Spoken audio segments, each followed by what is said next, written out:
Opa! Welcome everybody to Stavvy's World. 904-800-STAV. Call in. We'll solve your problems. We got my boy Jay Jurden on the couch. Hello, hello. What's up, Jay? How you doing, buddy? Doing well. Happy Pride Month. Yeah. I can't wait, dude. Yeah. Shout out! What a great time. This will come out probably in August. Yeah. But right now it is. But you can do gay shit then too. But yeah. Well, yeah, it is August. But me and Eldest were sucking each other off, just to make Jay feel more at home.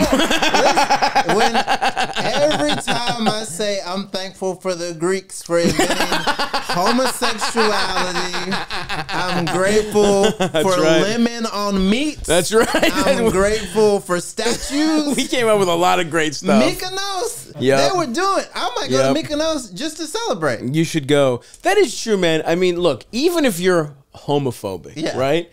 Just the amount of joy Greek inventions have brought to people, just from a generated happiness in the world, gay shit has made a lot of people really happy. I mean, like, even bigger than, okay. Yeah. Fraternities in general, the amount of gay shit you have to do to hang out with your straight friend, it's layers to this. And hanging out, that's the thing. It's like, that's Greek culture is so it really is the best. Like every summer I get, and I mean real Greek shit, because that would always piss me off, the fraternity stuff, because it was basically just weird little clubs that took Greek letters. And it really was a little too, like, it was like, you can say it. They're doing Greek face. They were doing Greek face, yeah. And we don't approve of that. They were doing Greek face. And it was like, because it was like racist. Everything's like starts at a Southern college. Yeah. It's like KKK adjacent. They got the robes. Back when that was just like a secret club had those robes, and then the only ones that you found out about was the KKK. So I feel like it's just a little too. I don't like that Greek letters are involved in all that shit. You know, I was at a fraternity in college, and I remember when they brought the robes out, everyone was like, what the fuck is going on? You can't even talk about it. This is going to get cut from the pod. It's on the pod. I don't give a fuck. They can suck my dick. That's the elephant walk. No, it's not. Well, they didn't make us do the weird. That's the thing. It's like, I went to such a lame school that it was like there wasn't any real. Wait, where'd you go? I went to UMBC. Okay. University of Maryland, Baltimore County. Yeah. We had to break it down to the county level, dude. That just sounds like a jail. Yeah. University of Maryland, Baltimore County. You're right. Yeah. You're booked there. You didn't get enrolled.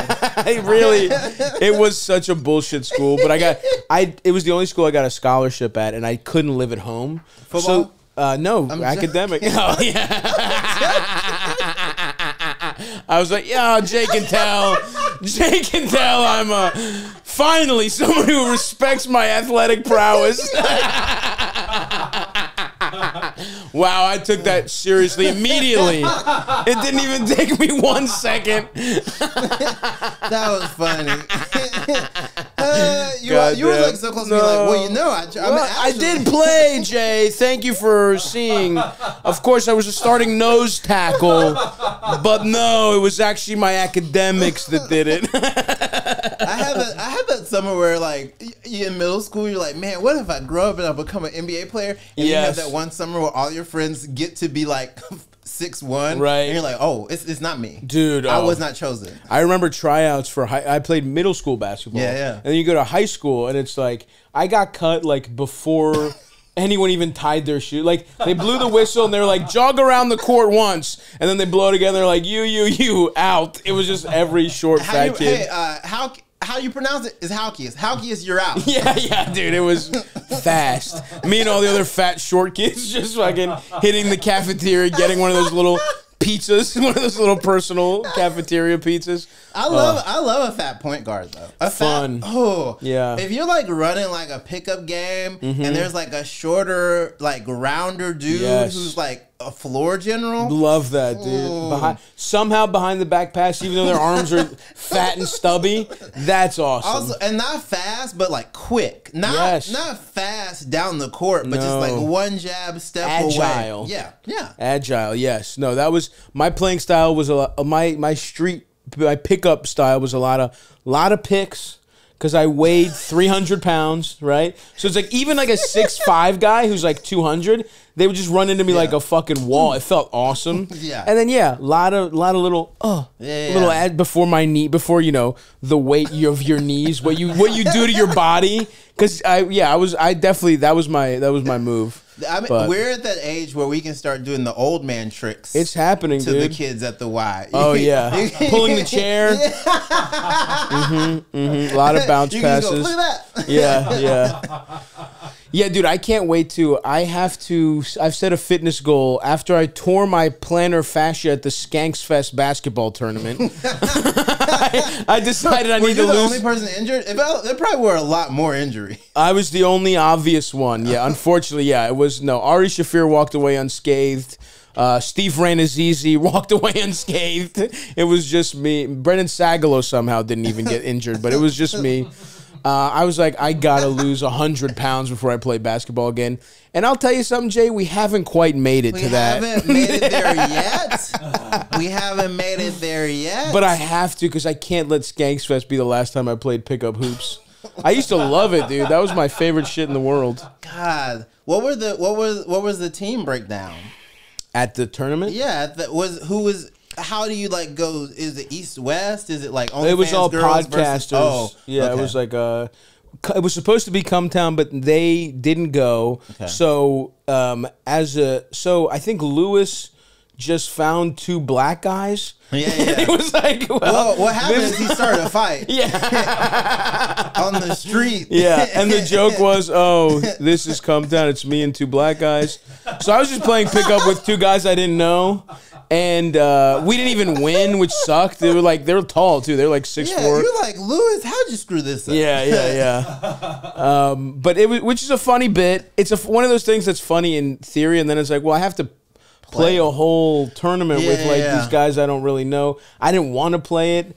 I should have just not done it. They start telling you heartwarming stories. You're like, well, I'm actually playing for my son. Yeah. They need this Kratom prize money to take back. But yeah, dude, I can't let that be the final time I play pickup hoops. I got a court super close to my house, but these kids, these New York teens, they're scary. I believe it, dude. They will take your basketball. Yep. They also are mean before you get to the court. Yeah, they're harassing each other. Shit. So then you're in your 30s with your ball, and you're like, actually, I'm good. Yeah. You know what? Can y'all? I'm just gonna shoot by myself on this side. Stay away from me. Yeah. No, I don't want. No, sorry. Play 2-on-2. Yeah. You're not picking me up for an extra one. Go over there. There was, when we were growing up in Baltimore, there was one, he happened to be a family friend of Eldest. There was one Eastern European, he must, at the time, what was he, 50? 40? Oh, yeah. He was probably in his 50s, yeah. This guy in his 50s playing with 13-year-old city kids. It was so funny. And he would yell at us, and he would get in everyone's face. That man became Luka. Became Luka Doncic. He had a very Euro style game. You can lie they can lie about how old they are when they come over here. Yeah. We'll never know how old Peja Stojakovic actually was. Luka's actually a 70-year-old Serbian that Eldest's family would have Thanksgiving with sometimes. I have a bit now where I talk about how I know progress is real because we have good white NBA players again, and then crowds at comedy shows to get excited, and I go, whoa, not regular whites, not American whites, these are Eastern European whites, war-torn whites, because you need a little trauma, something. You need something to get you out of it. Yeah, and you need there's a difference in European and American racism. Yes. You know what I mean? European racism is more combative. You know what I mean? Where it's it's just nationalism, where it's we're better than you because we're better than everyone. Yeah. Not like American, which is we're scared of you, but we're also going to ruin your life secretly. That's American racism, where it's those war-torn Euros, they're not scared of black dudes in the same way. This is how I know European conflicts are intense. I should know where Kosovo is. But I grew up, I was they stay fighting over there. God damn. Yep. Shout out to Bill Clinton. No. Is he on the pod? Is he coming? Yeah, friend of the show, Billy C. You know what I mean? Don't listen. He wasn't on that island. Oh man, who knows what other? You think he's like pissed that he had to do like other more low key pedophile shit now, where it's like you must have been like. You think he's mad? He's playing the pedophile B room. Yeah, dude. Yeah, it's like they're in Marriott's. They're not in like a beautiful island. He has to go to some fucking shitty ballroom where it's like, hey man, look, we gotta lay low.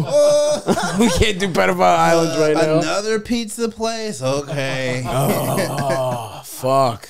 I'm tired of pepperoni. Oh, man. Yeah, dude. You know he thought he was going to just sail into his golden pedophile years on the island. Poor guy. Sail in the... It was kind of like sunset him out. Yeah. He was like, oh, man, I was going to be first gentleman. That's where you can fuck kids on the plane, on Air Force One. God. Oh. Yeah. But I feel like Hillary would have poisoned him. I feel like if he got to the point where it was so messy, if she was president, there would have been like a Netflix drama kind of scene where like we see him in the hospital and she pulls the plug. That'd be awesome. You know what I mean? Like that level of like. Yeah. You know, allegedly. All this is allegedly. No, you're right. It is kind of fucked up we didn't get President Hillary to see how evil she would have been, you know? We never got to see the full... No.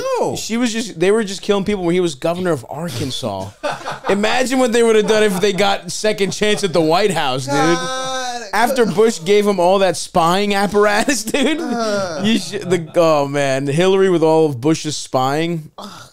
I just would have been awesome. Now since we're talking, let's get into it, baby. Imagine wanting to be governor of Arkansas so bad that you're like, we got to get rid of her. Yeah, we got these reporters from the Little Rock Tribune. Yeah, they're talking a little bit too much. That bitch with the crimped hair that my husband got head from. She's got to go spelunking.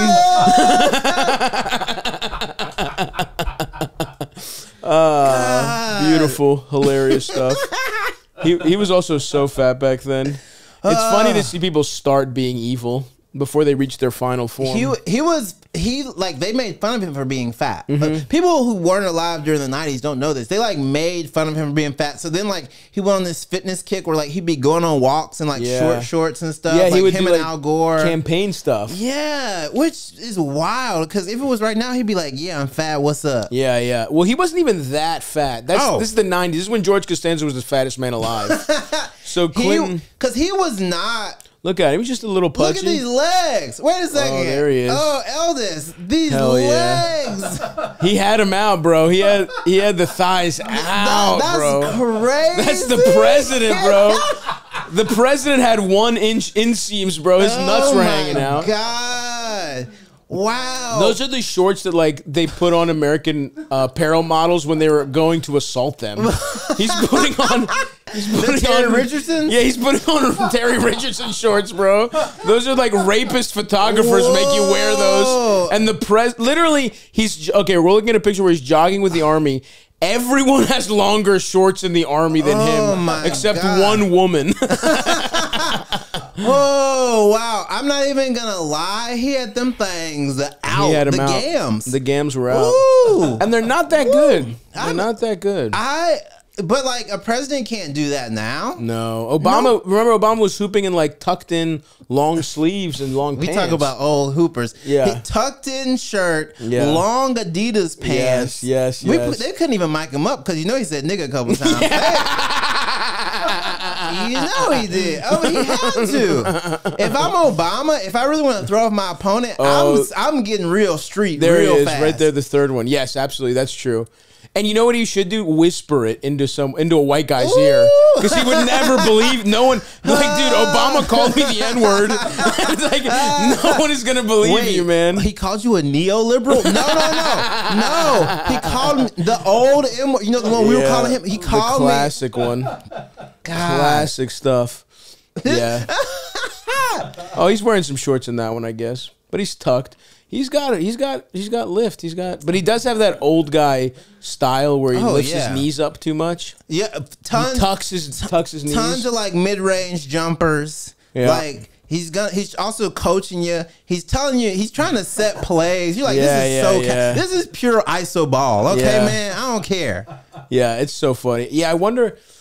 I mean, it's funny because Obama. So you know, the Clintons got up to whatever the fuck they were doing, but then Obama just was like, "Yeah, I'm gonna go hang glide with a billionaire as soon as I get out of office," and then he just like started making documentaries. Like he started a production company. It's like, come on, man. That is the sad part about being a comedian. Because you know what happens? They go, "Oh, Stavvy, when you make it, you gotta get a special, you gotta get a TV show, you gotta get a production company," and you go, Obama has a production company. Why do I want a production company? What do I got to take a meeting with Obama? What? Which, by the way, I will. Michelle, if you're listening, Madam First Lady, I'd love a general with whatever production company y'all got going on. I have so many stories I want to tell about being a queer person of color from the South. There you go. Look at that. And how it's not a big deal to drone every once in a while. How it's okay to treat yourself to a droning from time to time. You can have a little cheat wedding explosion when you're feeling good. We're so fucked, man. It's hilarious. Yeah, they don't have the address here, right? No. We keep it moving. We're actually this podcast happens on an 18-wheeler that's driving circles around Baltimore City. So that we constantly, you know, we're avoiding detection because our ideas are too dangerous. Because our political commentary, the powers that be are scared of it. I was in Baltimore, and by that I mean I was on an Amtrak that was going back to New York from DC a couple weeks ago. Beautiful place. Love it, man. I love it. Love it. The 2 stops that we made, they seem nice. Nice. BWI and Baltimore Penn Station, bro. Yeah, it's great stuff. I mean, you grew up in, I would argue, a shittier place than Baltimore. Mississippi? Yeah. We take the title. Mississippi, it was fun because you don't know anything else. So I'm just like a young little kid with my mom and my grandma and my siblings. And like when people, they'd be like, "Oh, in Mississippi crazy," I'd be like, "There's a lot of grass. I don't know if it's crazy." Yeah. But then you move or you go any place else, and they tell you what they think of Mississippi, and you go, "Oh, that's terrible. That's incredibly hurtful to me and my people." What? That's what y'all have been saying about us? Yeah.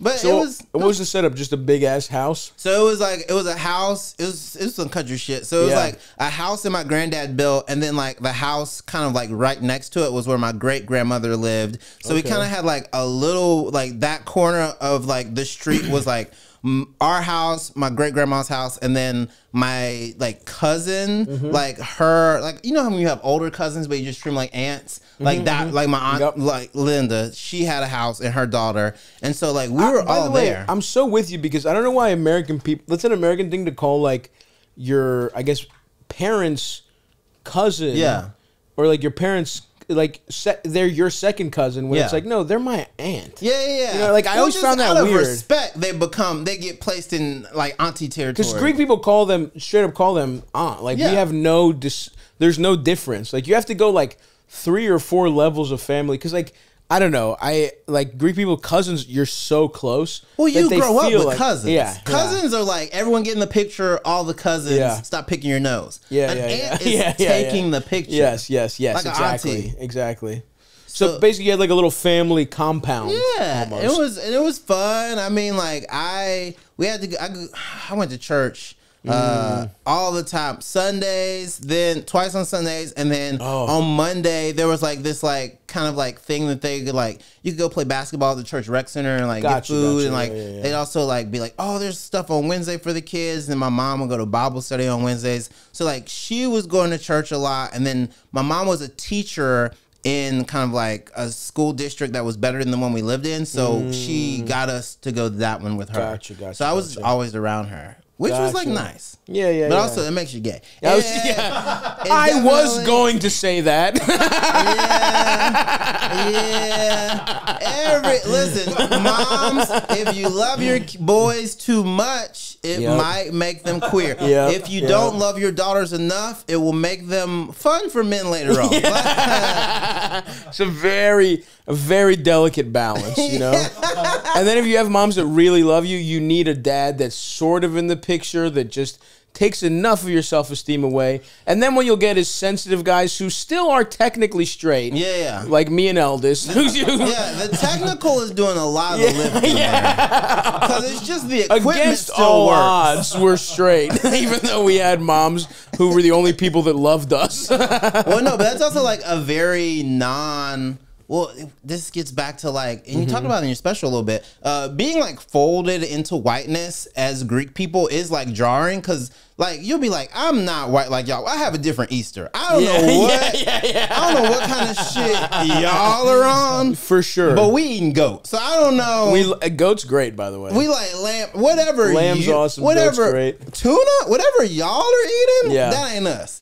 Hey Jay, can I stop you right there? I'd love to tell you and our listeners about the easiest way to get wireless for $15 a month with the purchase of a 3-month plan. That's right, I'm talking Mint Mobile, baby. Mint Mobile. Get started. Go to mintmobile.com/Stavvy. There you'll see that right now, all 3-month plans are only $15 a month, including the unlimited plan. Now that's a bargain, $15 a month. Are you kidding me? All plans come with high-speed data and unlimited talk and text delivered on the nation's largest 5G network. You can use your own phone with any Mint Mobile plan and bring your phone number with you. Come on. You know how it's incredibly easy to switch to Mint Mobile. It's a lot easier than getting your producer to do his job, I'll tell you that much. Because you'll notice, folks, I'm in the studio, but I'm not using the expensive cameras I paid for because Eldest decided to take his 4th vacation in 3 months. You'd think maybe he'd work around my schedule, but no, he has to go to North Carolina. He's very stressed out and needs to take a load off, even though he took a vacation 4 weeks ago. If only getting your Albanian producer to do his job was as easy as switching to Mint Mobile, then this would be a much higher quality ad read because I'd be using my expensive microphones and cameras. But that's neither here nor there, folks. Luckily, legitimately, our friends at Mint Mobile have given us a business line that starting in a week or two, Eldest will have to have on him at all times and have to answer at all times, and we will avoid these kinds of snafus in the future. Can't wait to give you our firsthand experience with the mobile line. So, to get this new customer offer and your new 3-month premium wireless plan for just $15 a month, go to mintmobile.com/Stavvy. That's mintmobile.com/Stavvy. Cut your wireless bill to $15 a month at mintmobile.com/Stavvy, STAVVY. $45 upfront payment required, equivalent to $15 a month. New customers on first 3-month plan only. Speed slower above 40 gigabytes on unlimited plan. Additional taxes, fees, and restrictions apply. See Mint Mobile for details. So like, it feels a little different. Of course. Yeah. And I think like growing up in Mississippi, and then I went to Ole Miss for undergrad. Okay, hell yeah. I'm wearing camo right now. I love it. You know, just shout out to Mississippi. Yeah, but this is also just how every queer person in Bushwick dresses. It's back. It's like big pants. Gay guys are wearing now. You want to know what happened? Please. I shouldn't even tell you this. Thank you so much. Because we only talk about it at the meetings. I've literally been curious. So please tell me how it happened. Okay, we saw the power that lesbians were leveraging, and we realized smart queer men need to start dressing like lesbians. Guys, get it back, bitch. We're still misogynists just because we suck each other off. We were like, wait a second, these lesbians are looking mighty comfy. We've been over here dressing tight. Fix it now. Yeah. So yeah, we started and clothing comes in cycles, of course. But like queer men are dressing like they're in unions now, right? And some like straight men, like especially UK straight men, still wearing like the skinny shit. Yeah, like, we look at them like we're like British straight. Faggy. Yeah. If you're asking me, British straight guys are dressing Dominican now. I don't know when that happened, but it's like British guys are like, "Oi, I'm going for a point," and they're like wearing a tight polo with jeggings, and they look fucking Dominican. It's fucking you're crazy. Like, you need to get to a T-Mobile, bro. God, can I get some more minutes on my phone? Isn't it? So like that's kind of like what's going on with like queer fashion. Also like 2000 stuff is like coming back hard. For sure. So like people are like really trying to figure it out. Like now, like if you see a guy in like big pants, he's probably gay or just like fashion aware. If you see a guy in we like tricked a lot of straight guys into wearing skinny jeans. We right. We made everyone, like, for 10 years, it was like, make your pants fit, make your pants fit. Absolutely. Then the minute we got the last straight man in like a flyover state, we were like, okay, is that everyone? They're out. You're right. It's call it. Yeah, you're right. You're right. It was like flyover state, and then like literal Bloods and Crips were wearing the tightest jeans you've ever seen in your life. I've been to Atlanta. Stavvy. Yeah. You're right. Listen, Lil Baby wore like the tightest jeans with like the chunkiest Balenciaga. Yeah. And you're just like, why does every man in Atlanta dress like an ant? Yeah. Why are we doing this? I know. Yeah, I'd like a classic dress the same forever. You do something that I appreciate, which has caught on and more people need to know about it. Short sleeve button up. Yeah, comfortable pants. Comfy pants. New Balances. Yes. And that's like DMV shit, but also just like once you're in your 30s, this isn't trendy. I'm gonna be wearing these when they out. This is absolutely no. I know you think, oh, you just about these. Nah, these staying. They're fully staying. It's the fat guy uniform of summertime. Hawaiians, and like, look, there's a little. Maybe my pants will be this much tighter when it's cool for them to be tighter, and maybe now I might start looking for a little bit of a looser pant. But we're talking like on the margins. We're shifting. And like, you know, maybe I'll try a different shoe, but I doubt it because I have insoles now. Yeah. You know, I need to wear a specific thing. Yeah. I cut the Dr.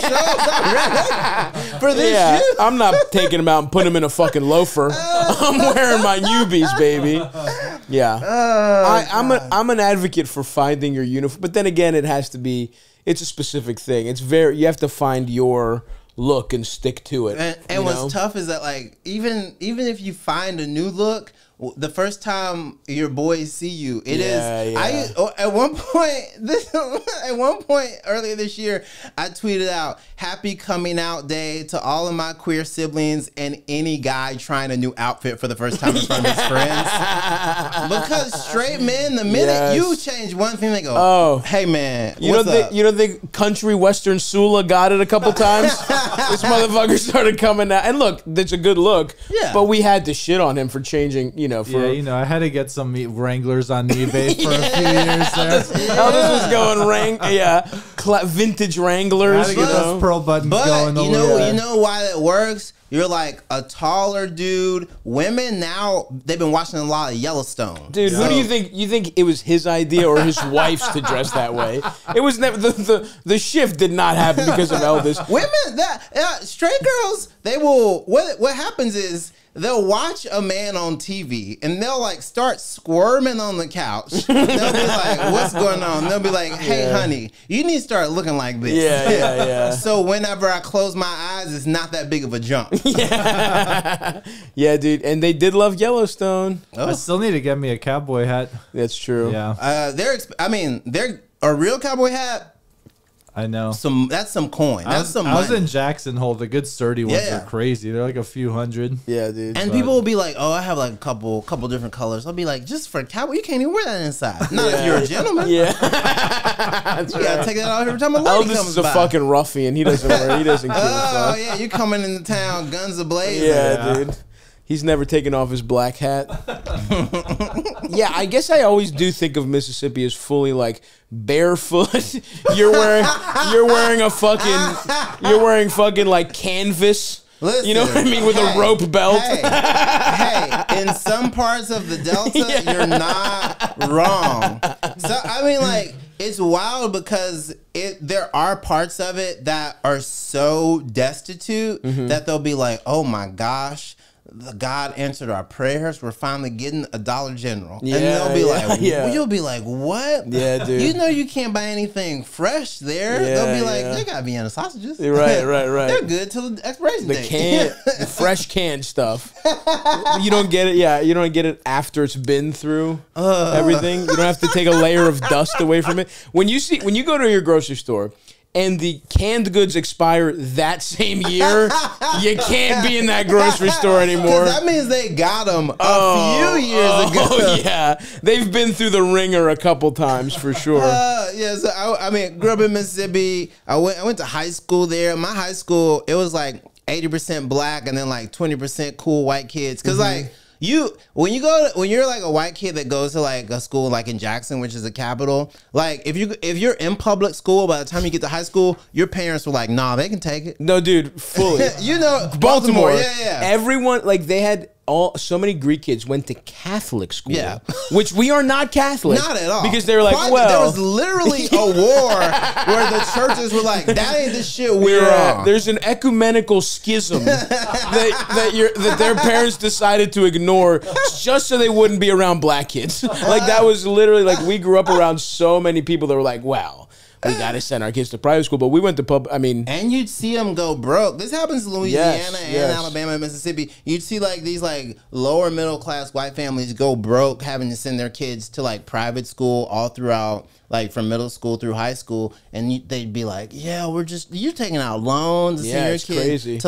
You got tuition before you even got actual tuition, because it's like, no, we can't. And so then so the white kids who were at our public school, they were like cool white kids, but we maybe had like 2 wiggers. We didn't, sure. Because there was no shortage of them in Baltimore.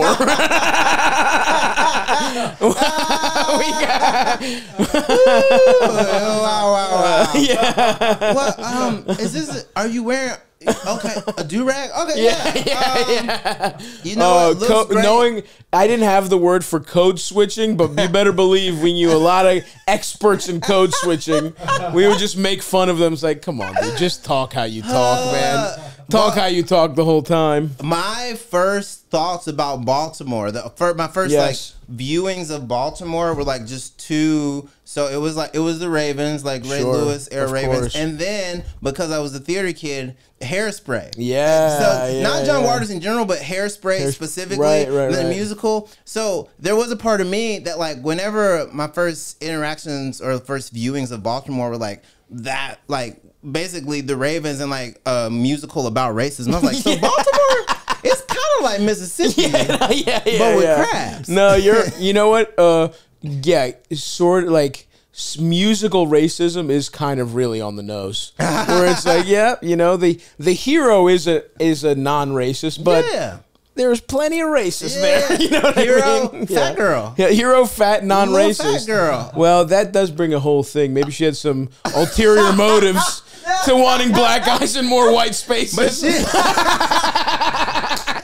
But Tracy, so if you don't know the story of Hairspray, Tracy ends up with like the popular, like conventionally attractive white kid, Link. Right. So I mean, and drag. So I was like, what is this place? Hairspray's awesome. Mythical place of Baltimore where like you can be like a mom in drag and have your fat daughter dancing on TV. What is going on? Well, that is, I mean, the divine character, that makeup was not came out of thin air. Like plenty of old white trash like does have that, like that hairdo, like the beehive shit. Like we missed a lot of it because we were I was in fucking Greek town. It was like not quite, look up the beehive, more like what Ricky Lake had going on, the Baltimore shit. But it's like, they were not so they had that going, like the Baltimore's a very, I thought Hairspray was great, obviously. I mean, I have to say that, but it's like,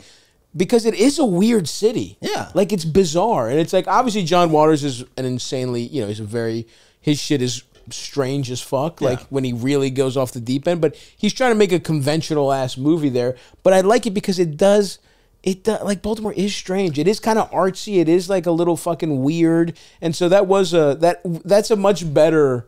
If you watch that and The Wire, you'll probably get it. You know what I mean? Because for years, and it's kind of like, I think it's kind of hack now. Whenever people only know about The Wire, I kind of want to be like, but I mean, like, that's like only knowing about Oz on HBO. You're watching the worst version of something. Yeah. So I think that like whenever people talk about Baltimore now, I'm glad you brought up like the art scene and like even like the fact that like it's mid-Atlantic, but it's like so many different cultures coming together. Like people shit on Baltimore kind of the same way they shit on Mississippi. Yes. It's always these people from other places that are like, can you believe that people have to live like that? And it's like, what are you talking about? Yeah.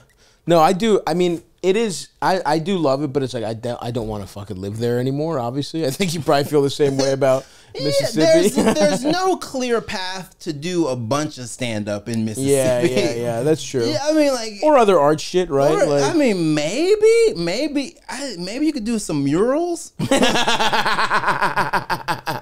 know what I mean? Sure. You're gonna be able to draw a bunch of people. But, yeah. You know. So I moved. I went to school for theater, then I went to grad school, and then I moved here. So that was kind of. I went to grad school in Alabama. Nice. Which was like that's awesome to go from Mississippi to Alabama. Yeah, sometimes you get to go from 51 to 49. Sometimes you get to skip West Virginia. Oh my God. Holy shit, it's incredible here. There were moments when I was in Alabama, I was like, oh, they have this at Ole Miss. Yeah. Yeah. Also, they were paying me, so when you're a grad student, right, it's like my job to make these like straight undergrad kids like excited about theater on Friday before an SEC home opening on Saturday. I'm like, God, what am I gonna do? So like even during the humor section or the comedy section of our like lecture series, I'd be like, you know what is part of theater? Stand up and sketch. Nice. So let's just watch Key and Peele. Yeah. You want to watch old Chappelle Show sketches? Do you want to watch Wanda Sykes clips with me? And so the kids, like the students, were like, yes. Yeah. One of my like advisors, she's like, you have such a way with the students. I was like, I just be watching videos. I know you think there's more to it, but we're laughing together because neither one of us are doing shit. I'm letting them pregame. Yeah. They came to class on a Friday. That's a win. That's huge for sure. But so I just want real quick. So you're hanging out and like what's the family? So since you're around everybody, is it just kind of like everybody's going to everybody's house? And it's like, you, your mom, you have siblings? I have a younger sister, a younger brother. My younger sister, she's like in Toledo, Ohio right now. My brother, he's a truck driver, still lives in Mississippi. Shout out to the Camo. He's a truck driver, still lives in Mississippi. He has 2 kids, my niece and my nephew. Love it. So like we grew up, it was all 3 of us because we were pretty close in age. And so like see my grandma every day. My grandma would cook. My mom would be there. I'd see my cousin every day. I'd see my great grandma every day until she passed away. So like I was always around all of them. Yeah. So there was never like when you have that many people, sometimes people are like, oh, why don't you have friends over? It's like, it's enough people over here. It's more than enough people over here. Yeah, true. My mom would sometimes say stuff like because people would want to have like sleepovers and stuff, and my mom would be like, do you want to go over there? I'd be like, not really. Yeah. And plus, like when you're, the way I was set up as a kid, like whenever you go to someone's house, you know that feeling after you eat and after you watch a movie and after you like play like N64, where you're like, man, I kind of want to go home. I could go home now. You're like, I'm good. I don't have to to figure out how y'all shower work. Right. I'm good. I'm kind of scared of your dad. I don't know, man. He been farting a lot. Like, You know, because when you're younger and you go over some people's houses, like everything, you know the way the Rugrats would heighten everything as like a fear? Yeah, of course. That's how it feels when you're I'm with 10 you. at someone else's house. You're like, just go in that room. You're like, absolutely not. Yeah. Something fucked up's They'll be happening. like, is your grandma's in there? Yeah. No. I don't want to get in there. I think my parents were very weird about, did you ever sleep over anybody's house? Yeah, I had some friends when we moved to the county that I would go over there. I remember like, they were like, I mean, they just lived kind of like, you know, I don't want to say hickish or whatever. You can say it. We're establishing it. Yeah, it was like, you know, middle of the woods, big trampoline, and a bunch of car shit everywhere. I had a if there's a trampoline outside, let's not.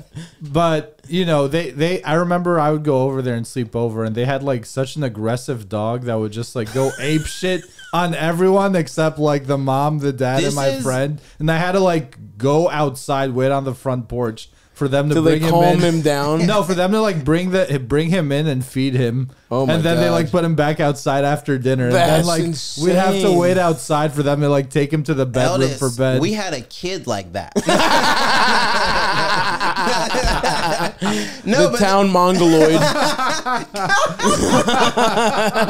like that's something that like also once again stuff is so generational. Like before people knew to train dogs and before everyone had a camera on their phone to be like, this is how you train a dog. You remember people would just have like horrible dogs. Yeah, they'd be absolutely. like, oh, that dog, my dog, he's bad. Yeah, he just is bad. We having people come over, we shouldn't. Yeah. Like I had friends like that. They'd be like, yeah, don't go out there. Don't even like, look at why my is dog. the dog here? Yeah.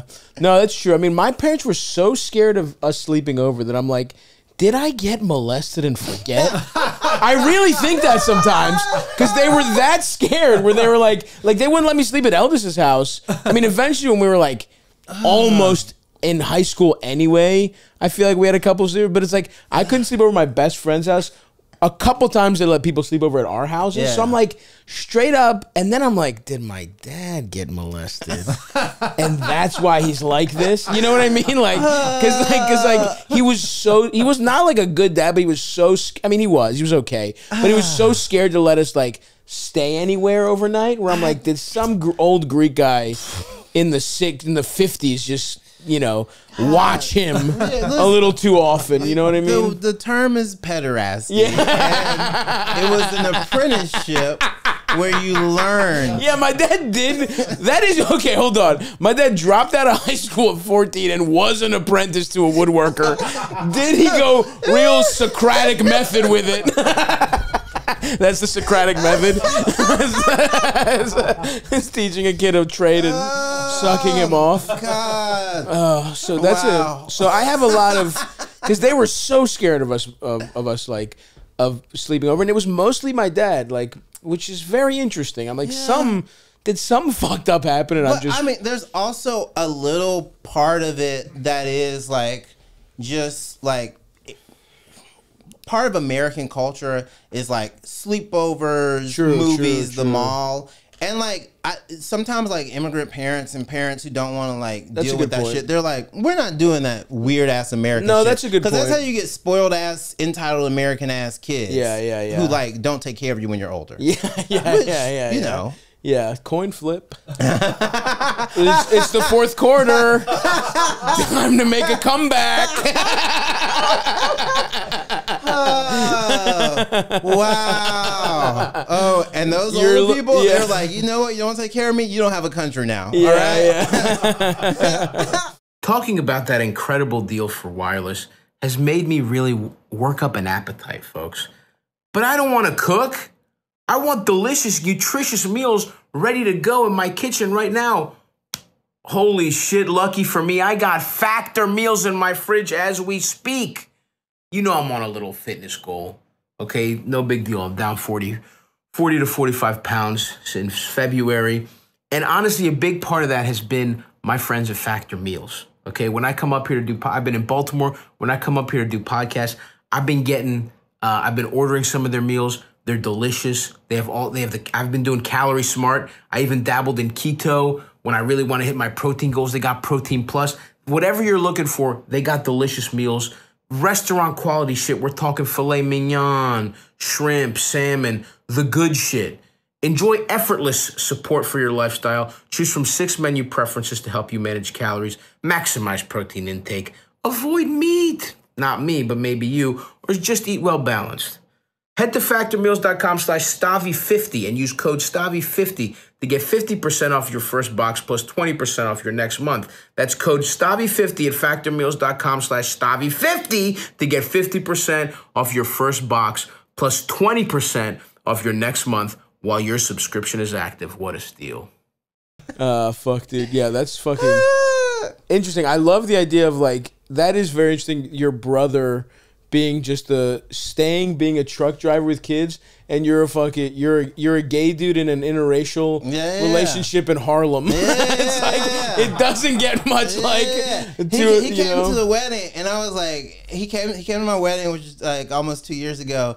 Brought my niece and my nephew, brought his wife. I love Mark so much, but I was like, it's kind of different, right? Yeah. And he was like, yeah. I was like, oh, you were drunk. That was a good yeah, that's why I was. But he's like, he was always super supportive. I came out I came out to him, I want to say I was like around 20. And so he's still younger and like could have been on like some bullshit. Right. But like his wife does hair. So he has so many gay people around him anyway that like he truly didn't care. Cause like at that point, I think he was like just so focused on getting pussy. And it's like, yeah, so you were 20 when you came out to him, and how old was he? so he would have been 17. Oh, 17, you could tell him anything. Yeah, you could be like, hey, Mark, I like guys. He's like, well, I don't. Anyway, so...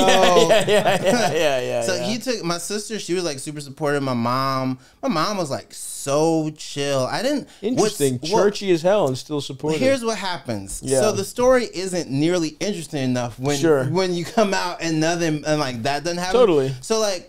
My big struggle is I was like, oh, like, I don't know if people are going to accept it. And you build up this, like, you're like, how the hell am I going to be accepted at my theater graduate program as a homosexual? So what happened is, like, came out and, like, I was like, I had my first boyfriend at Ole Miss, and, like, what's wild is that like he was like a secret boyfriend, because like there was this one guy who like we made out in his car, and he's like this like super like kind of like just like very femme guy, and we like made out, and I was like, probably shouldn't tell anyone. And he was like, no, I won't tell anyone. And I was like, you're gonna tell everybody. Just because I was like, yes. He just seems like a gossip. Well, just because like the minute you tell, hey, don't tell anyone, and you see someone be like, oh, I wouldn't. Yeah. You see them not even think about it for a second. You go, oh, everyone's gonna know. So then I came out, and then I had like my first boyfriend who was like in a frat, and like he was like he wasn't super like bro-y, but he was like, if you look at certain people, you can be like, there's something there. Sure. Because he just wasn't with the frat shit the way his homeboys were. Sure. And then after him, I like was still hooking up with girls, and like I still like, which I respect, by the way. Listen, there's not enough bi, like we get plenty of like bi girls who end up with straight men who are mostly, you know what I mean? It's like 75-25. Bi doesn't have to be 50-50. Gay guys can get a little pussy too. Listen, I still identify as bi only because like, you know that one like gif of Russell Westbrook eating something like on the side? That's me with pussy. Just interesting. Little pussy every once in a while. Jay, wait until July. Okay. Yeah. Come on, man. No pussy till Pride's over. Come on. Take shit, get all the glitter out of your hair and then get a little pussy. Man, I thought you said gender was a spectrum. You don't know. Excuse me, they're they them. It's still gay sex if they're they them. It's also funny because like now a lot of the times that like straight dudes will be like super cool with gay guys, you'll be like, man, do you understand that this was so many like queer men's fear? They lose all their straight friends, like every straight boy would be an asshole to them. And so now, because like straight dudes are so cool with gay guys, there's this pushback. Some of them are like, I don't want any straight friends. They're like, nah, you got to deal with these dudes now. These guys know about your music taste and they're coming to your club. Deal with it. Deal with it. Yeah, well, that makes sense, the pushback. I mean, I think I think it's probably happening in schools now, where it's like, at least it was happening when I was like a tutor. I think we're poised for gay bullies now. Oh yeah, like it's the era of gay bullies. They're there. Yeah, they're here already. Yeah, this is what they'll do. So they'll like find just one thing. They'll be like, oh, you don't know your queer history. You'll be like, oh no, God, what? God. They'll be like, you're being a pick me for the straight. You'll be like, God, it's coming from my own folks. It hurts the most. You'll be like, oh, I'm going out. You'll like wear Crocs somewhere. Not Crocs, because Crocs are pretty gay. But you'll like wear something, and they'll be like, you want to look straight so bad. You'd be like, no, I just didn't know I was going to see gay people today. I promise. I would have looked so much better. Please. That's fucking awesome. Yeah, the pressure to be a fashionable gay guy. Oh yeah, but now like I think sometimes you'll see some gay dudes now that dress so dog shit. I mean, and even like they're like they'll dress like horrible in like a kind of trendy way. And then like there's the opposite where like a lot of DC gays are so kind of behind the times, but also so job oriented. You'll be like, you're gay wearing Allbirds. Honestly, we got some H&M gay guys here. That might be worse than anything else. Oh yeah, but that makes sense. DC is just corny in general. They have the corniest people of all. But I love the DC gays. They turn out for the shows, but like they have. When I say that they have like some of the most middle management jobs. Yeah, everyone's a middle. Everyone feels like a middle manager. They're like, well, no, I don't actually make the missiles. I just create the copy that we put on the email. DC is evil because it's like everyone. It's like a big laundering system for unspeakable evils. Like I had years ago in DC, I was at the Improv and I was talking to a guy who was like, oh yeah, I'm a metal salesman, and it's like, who are your big guys? She's like, oh, you know, businesses, the government. It's like, what's the government doing with hundreds of tons of metal? I think they got an art installation. Maybe? Yeah.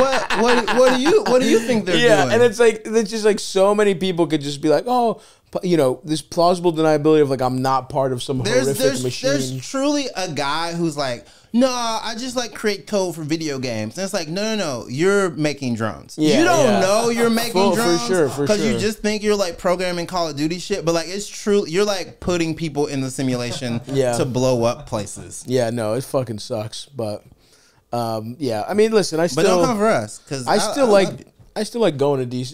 It's still the shows are good, and I spent a lot of my youth at open mics in DC. Oh, so it'll forever, just going to Baltimore and DC, so it'll forever have like a nice little place in my heart. It's a good mix too, because DC, this is what you get. You get like rich people, middle class people, poor people, black people, white people, Asian people, like every other demographic. And then you also get like smart people and dumb people. Yeah. So like sometimes a DC crowd is a much better cross section of America than like a New York crowd or like an LA crowd. Because you'll be like, nah, this is like actually. Because even in DC, you'll be surprised at the people who are like kind of center right. So you'll be like, oh, you're way more conservative than I thought. But like you're fun because you know you're outnumbered. Yeah. Whereas like in New York and LA, sometimes like people will just get on stage and be like socialism for all, and you'll be like, yeah, but write a joke, baby. Yeah, totally. We agree. We're on the same page. Hey, that's not what we're doing here. Yeah, I agree, dude. 100%. No, I love that about DC too, because it's like, yes, you obviously have all those corny motherfuckers, but it's also like you know, like I wasn't used to middle management ass like uptight, because Baltimore, like honestly, I grew up with a lot of white trash. Yeah. And I grew up with a lot of like I've seen the videos. Yeah. And a lot of poor black. Like that's the other thing. You go to DC and it's like you encounter brunch Howard black guys. You know what I mean? You encounter like the girls with the fucking you know, Quaker Oats hat. You know what I'm saying? Like that's the thing, is like everyone in Baltimore, black or white, was kind of trash. Meeting the brunch blacks is always, whenever white people see brunchy blacks, they go, well, wait a minute. Like, what the hell's going on over here? Things have shifted. Because I would do like brunch shows. I would do shows everywhere. And it's like there was just so many. That's where I met Paris. She was doing Paris, and like Rollo was doing he was putting on. I don't know if you know Rollo. Yeah, he's the man. But he would put on those shows at U Street where it was just like a bunch of like Howard brunch blacks, and it was fun. It was like a different, you know. And the craziest thing is that like on Sunday in DC, like New York has a brunch culture. DC is brunch culture. It's the only thing people do on Sunday afternoons. Another more proof that it's a corny ass city. That it's that built around brunch.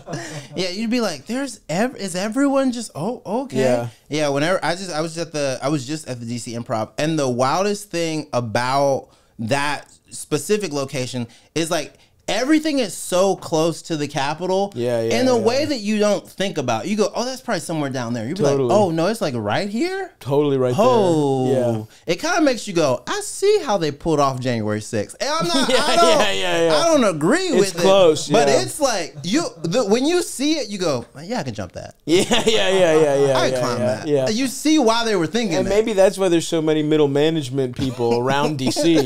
It's like those people are never storming anything. Oh, no. That's why everybody who stormed had to catch a couple fucking flights to do it. They keep the stormers away.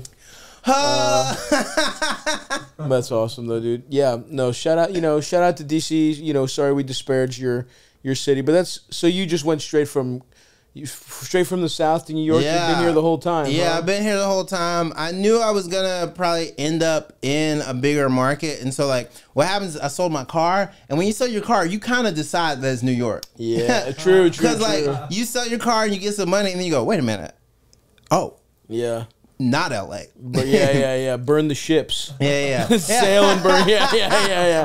We can't go back. Yeah. So I came to New York in 2015. Okay. I like moved to Park Slope. I like got scammed the minute I got to LaGuardia. I fell for like the oldest scam. I fell for the taxi scam. Oh, classic. You don't know. So like the black taxi scam, and so like big truck, and then like they make you pay in cash. If you don't have cash, they'll drive you to an ATM and like harass you until you get the money out. So probably it was charged like double. They overcharge you for sure. And thing about double from LaGuardia to Park Slope, like brutal I think stuff. I was out of like $200 like that. Easy. Like just got the minute. The first hour in the city. Just like negative funds. 200. And so I was there. I got a job at the gayest gym in the city, David Barton. Hell yeah. On Astor Place. Love it. I always say that place was in the gym as much as it was a sex club with some ellipticals. Oh, those steam rooms were probably tough to clean. They were. I would not want to squeegee those fucking steam rooms. I was a trainer, but the staff, every now and then the staff would just be like, I'm coming in. We're about to come in.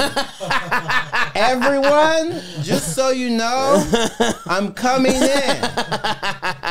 We had a guy pass out in the steam room. What happened is he was going in and out of the steam room for like way too long. And people, and like gay men are Pepe Le Pew level horny in New York City. Sure. He didn't know he was like cooking his brain by like being in the steam room for too long. Like just becoming like a dumpling. He like passed out, and like it was like one of those situations where he passed out, hit his head. We had to call the fire department. Oh, wow. EMTs have to. All the firemen were sexy. They started giving each other head. All the firemen had just straps and pants, no upper. He like passes out, and I love the idea of just sending like hunky gay versions of everything when the gay people call the police. Me and all the trainers like, I'm about to pass out too. He passed out. They got to carry him out. The joke I made, I was like, what are we going to tell his wife?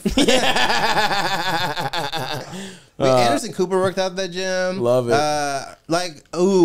This guy who like actually worked for Donald Trump, who was like a gay guy who loved being gay, but also loved working for Donald Trump because gay men can be anything, including evil. So absolutely. He had me as his trainer, and he would like always say stuff. I'd be like, because it was just fascinating that like Donald Trump was paying me. Sure, yeah. You know what I mean? True. And this is before he was even like a political figure at all. So this was like so early on. So this was 2015. This was right when he was like ramping up. Oh, you're right, because I remember I worked at a paint store in Baltimore. Yeah. Right before I moved, and the painters, that's when I should have known, when the white trash contractors were like, he's a businessman. He's going to turn it all around. And I'm like, you fucking morons.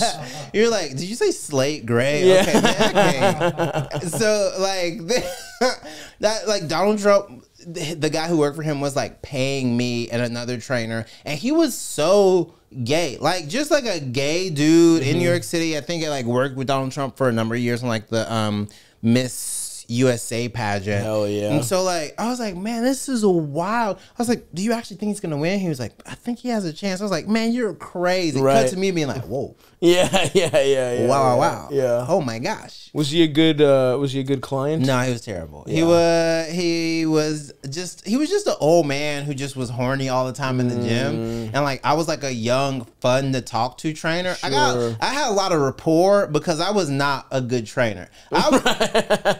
People forget that like you went to school for theater. Exactly. You were just ripped. They're like, you could be a trainer. And you take the exam and then people were like, oh man, you interview so well. I was like, yeah. I would love, listen, we're gonna have a plan, we're gonna get involved, like I'm giving like all the shit. My first month there, like in my sessions with my clients, I'd be like, girl, what you want to do today? Like we wouldn't be doing it, we'd be catching up. I had one client who worked for a big bank, and he was like made a lot of money, and he also was like, when I say he would come back with like the wildest story, like I mean like full on crazy fist pig orgy stories. This is 10 a.m. So I'm like there. I'm like, keep going. Let's talk. What? This is insane. To be a rich gay guy in Manhattan, Lower Manhattan.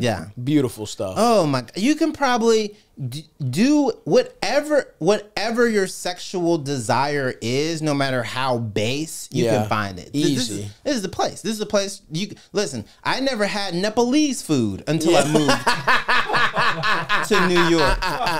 You think if we can get food from Nepal, we can't find you like a gimp? Yeah. Absolutely. We're bringing dumplings from Mount Everest. We could do whatever. We could put whatever you want in your ass, buddy. I love it. Folks, I'm working really hard on the Stavvy Baby 2025 calendar. I think you're all going to love it. And pretty soon, when those bad boys are printed up, here's the sound I'll be hearing. That's the money coming in, baby. That's the calendar flying out of my store and into your home. Thanks. And that's all because of our friends at Shopify. They make selling shit online so easy. I'm dumb as hell. Okay? Before Shopify, do you know what a mess it was for me? I've been selling calendars for 6 years, if you can believe it. And I've been selling t-shirts. And I used to take orders out of my DMs. I used to take Venmo, cash, not have any accounting, no nothing. That's a thing of the past. With Shopify, they make the process so smooth. Everything's easy. Everything's easy to integrate with our shipping partners. We get all this data on who's buying what, when they're buying, what kind of advertisement works, all this kind of shit. It's great. I love using Shopify. They've made it so easy for me. And if you're selling anything online, you want to use them too. Upgrade your business and get the same checkout that we use here with Shopify. Sign up for your $1 per month trial period at shopify.com/Stavvy. Stavvy, all lowercase. Go to shopify.com/Stavvy to upgrade your selling today. Shopify.com/Stavvy. Well, Jay, listen, man. You have quite the expertise here. You got a lot. You've lived a life. I think you're ready to help our people here with some fucking. I would love to. Some advice. So, and by the way, anything you want to plug here at the midway point? Like we said, we have no idea when this comes out. Yeah. You know, we're just trying to get ahead for the summer. I'm on tour. You can find me, Jay Jurden, on Instagram and on all the other platforms. We can also post some stuff on the podcast beforehand, so we'll put it on our stories or something. But yeah, find Jay. He's hilarious. Obviously, it's a great episode. But see his stand up. Go see him live. And yeah, let's take some calls here, Eld. Hey, Stavvy. Love you, baby. Long time, first time, you know what the deal is. Of course. Calling because I don't have, like, that big of a problem. I actually have no problem. Well, not no problems, but fucking a trivial problem compared to the shit I hear on the pod. Okay. But I've been in a relationship now for, like, a year and a half. Things are going great. We're already planning marriage and shit, like when we're in a more financially stable place. Everything's going perfectly well on that front. Okay. My only problem is that we got into this relationship like a couple months after, like, let's just say I was finally fucking for the first time regularly. Mm-hmm. I mean, this is incredible. I've been getting, like, into relationships for about 4 years, like in and out. But then for about 5 months in 2022, going into early 2023, I was finally like hooking up with people, and it was fucking great. Like, I'm bi, so I was getting to fuck guys, girls, trans people. It was fucking awesome. Sounds fun. Now I'm really happy, but I'm just not like bored, but just wondering, like, man, how the fuck am I gonna go with only this pussy for the rest of my life? You mean your wife? Your fiance? Also love you, boys. Keep it up. This poor. Did he say how old he is, Eldest? He didn't say how old he is. He said they've been together 1.5 years. And he says they're like planning marriage for when they're like in a financially stable place. So that's pretty nebulous. Okay. Yeah. This could just be doomed, right? If he's like talking about, if basically what he means is he finally actually likes someone he's dating. Mm-hmm. That's what this is, right? And like, unfortunately, we'd all like to think we like to think that it's only when we finally find someone that, oh, well, of course we're gonna get married. Yeah. That's not necessarily how life works. Yeah. Sometimes one of us is diabolically horny and we'll ruin it that way. I've been in those situations where I fucked up relationships where it was somebody I clicked with because I was like, you know, whatever, didn't want to be, whatever. I was just wrong about where I was in life. So that's one aspect. Yeah. The bi aspect is also That's something a second aspect for sure. This could be something you and your girl explore together. Sure. And you just be that couple with lizards and swords. We all know. We know what these couples look like. Yeah. I've gotten many a message on Field. Sure. Lift up some chainmail and suck some tits. Would that be the worst thing in the world? Yeah, so, I mean, also, I think that you talking about you being bi, that's kind of to the left of this. Mm-hmm. Are you open or not? Right, that's different than being bi. Because here's, so that's a huge thing. I guess there's actually three things. There's a bi thing, but then there's also the fundamental thing of every, I would say men, but probably women too. Let's not be, sexist about it. Definitely dudes, though. It's a classic thing of being like, holy shit. Especially when you finally feel confident. Yeah. You're like, there is a sacrifice to be made in that, that's part of settling down. Yeah. For most people, right? Some people can be open, whatever, but it's like the vast majority of people are just going to be like, I love this person enough where I want them in my life forever, and like, I don't want to fuck any other people. Yeah. And that can be scary. Yeah, of course. Everyone's like, damn, I would have liked to do this thing that I didn't get to do, right? Like, and that's what birthdays are for.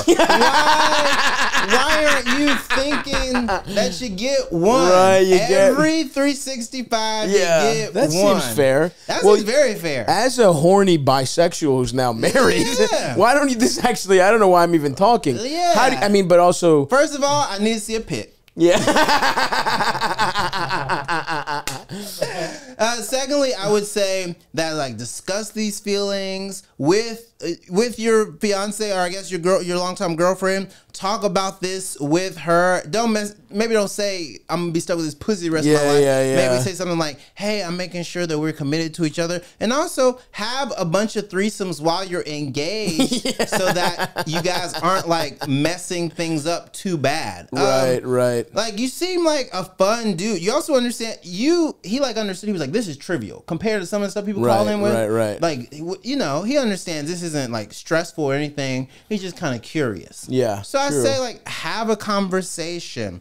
You seem, if you're mature enough to admit you're bi, you should at least be able to talk to your girlfriend about being like, hey, I'm feeling a bit sexually stifled. How do we fix this? And the bi thing does give him a bit of an out. Yeah. Because if you was just a straight guy who's like, I want to fuck other girls. There's really no discussion. But if you want to fuck other guys, you want to suck a little dick every once in a while. Yeah. Are you gonna? And if she says no, homophobic. Yeah. You gotta hit her with that, my man. You gotta hit her with that. You gotta, dude. You gotta write. Beautiful logic trap you can put her into. Yeah, you're kind of playing with house money because you're gonna have fun. I think I don't know. Let her peg you, or has he done that yet? Who knows? And I mean, I think unfortunately, like I know it boils down to three things, right? It's either this is the thing everybody deals with when it comes to settling down. Yeah, and you have to just get over it, like everybody does. You know, sure, people want to fuck other people, but other things are more important than that. That's one. Two is what Jay's talking about, which is like, look, let's be modern about this. Yeah. Have a discussion. And look, maybe you have a discussion and she's like, absolutely not. That's not my style at all. Maybe she's like, maybe we can experiment together. Maybe she's like, we can be a little open if that's even what you want. Because we don't know if he all he said is he wants to fuck other people. If he pulls the like, but of course I don't want anybody ruining my pussy. That's a big issue, right? But anyway, there's either just get over it.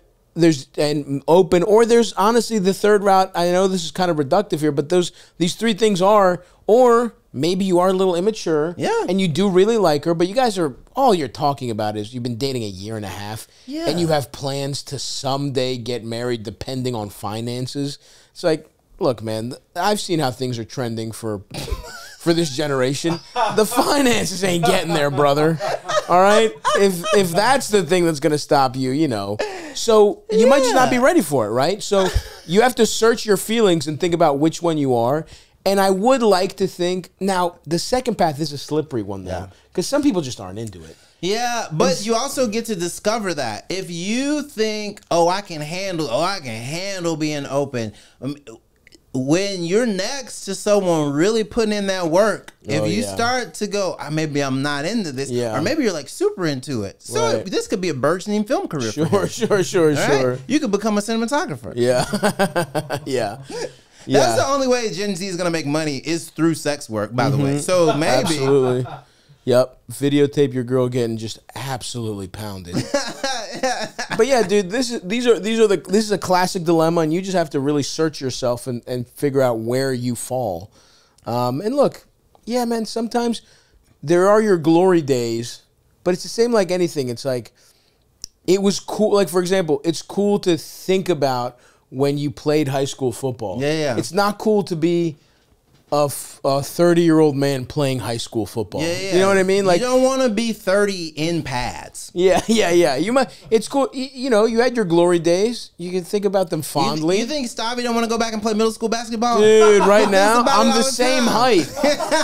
I'm the same height, but I have more wile and cunning. I would school those 13-year-olds, but I can't. It would look very weird.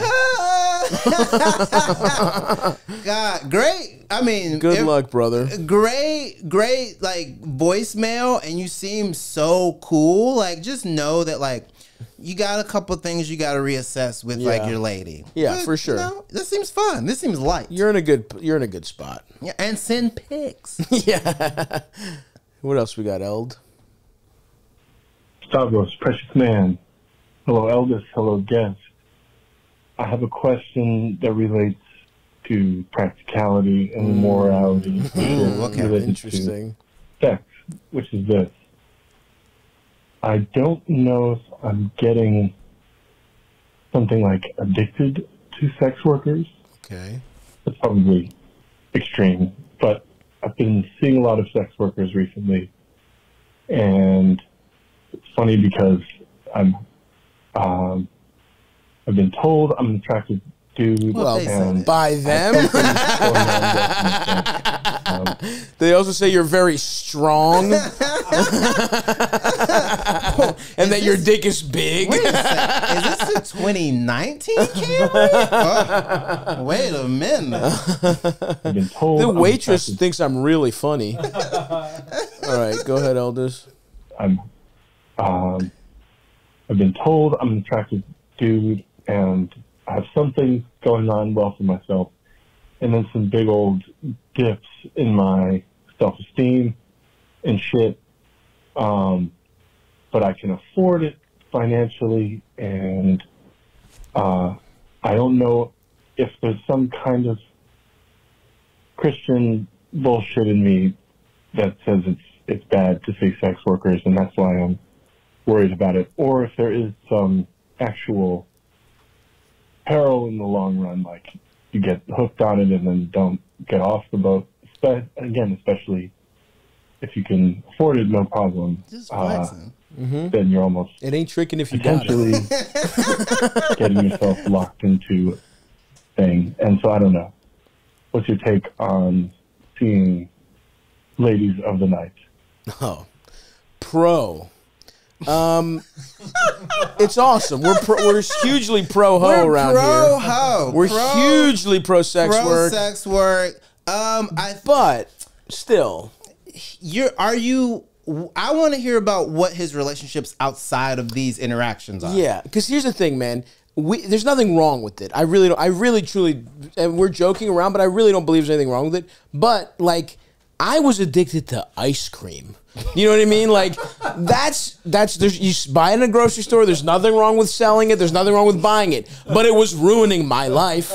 And you can certainly get addicted to pussy. You can certainly get addicted to buying pussy, right? So it's just case by case basis. Stavros was freebasing Turkey Hill, bro. Legit, we've talked about it. It's a theme on this show. Ben and Jerry's was a real problem for both me and Eldest in this very apartment. It ruined years of my life. Like, literally, dude, I think about that. I wasn't even that fat then. What if I just didn't eat that much ice cream? I might have never gotten this fat. I might have just stayed. Anyway, it's fine. But so that's the thing. It's like, yes, what are the like, is it fucking up your relationship? It's any time that you have he says he has dips in self-esteem. Yeah. Are you creating some kind of fucked up reward mechanism where, oh, I'm having a bad day, time to spend $400 on top shelf head. Yeah. You know what I mean? Yeah. Like, and then you're kind of Pavlov's dog with like bad shit happens, or even in your dating life. Yeah. Let's say a girl dumps you. Like, I would say, like, treat it like any kind of splurge and having a fun time, where it's like, gambling is a great example, right? You want to gamble you want to go to a casino every fucking 4 months, have a fucking blowout. Yeah. You'll lose a couple grand, whatever, but you had a great time. That's fine. That's fine. Gambling every fucking day, going from nice casinos to back alley dice games. Yeah. You know what I mean? Yeah. Where they don't test anybody. You know what I mean?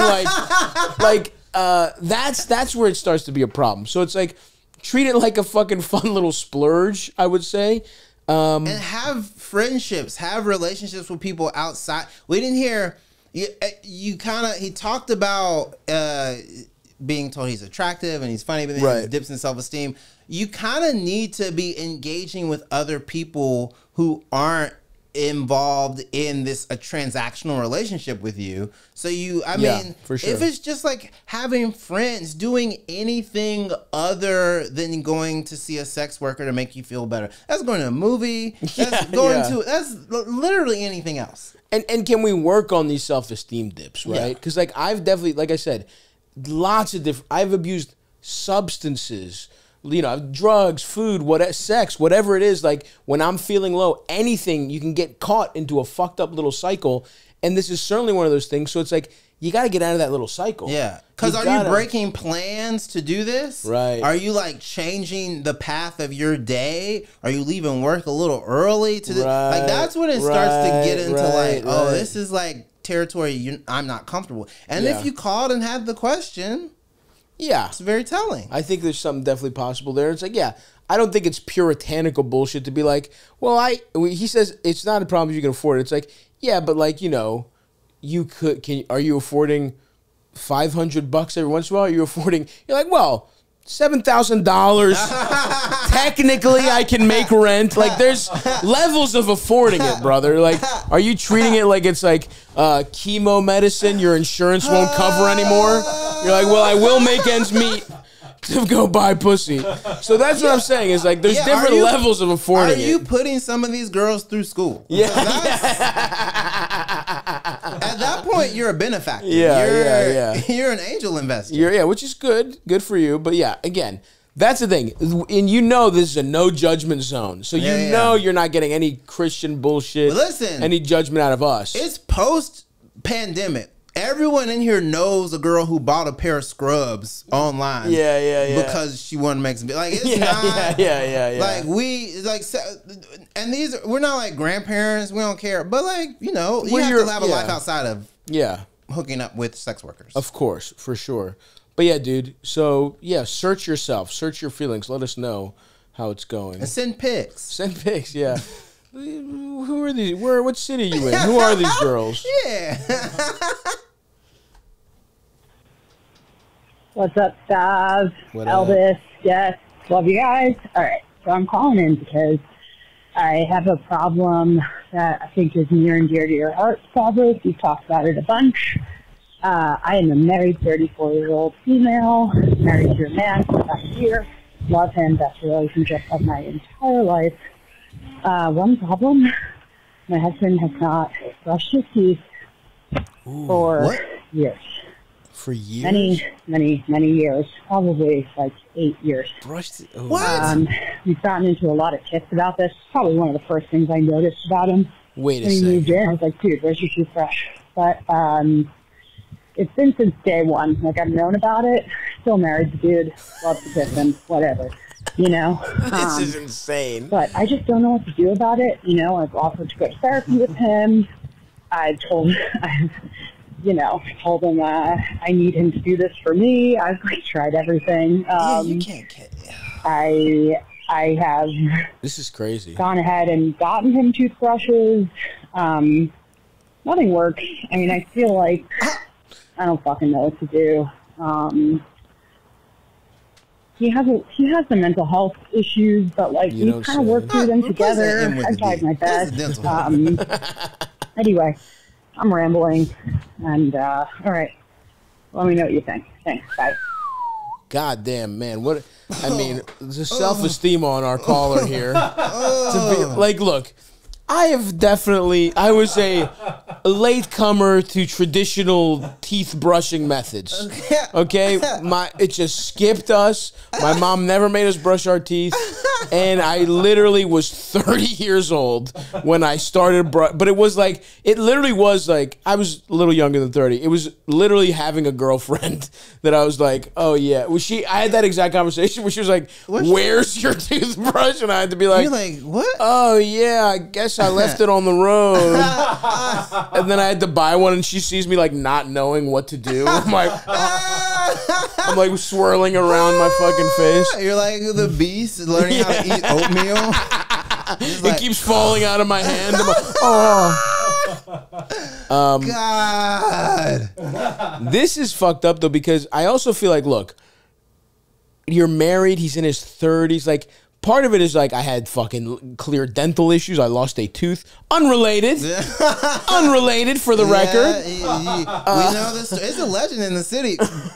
A chicken bone. A chicken wing. A Comedy Cellar chicken wing cracked my tooth. It's framed. Yeah.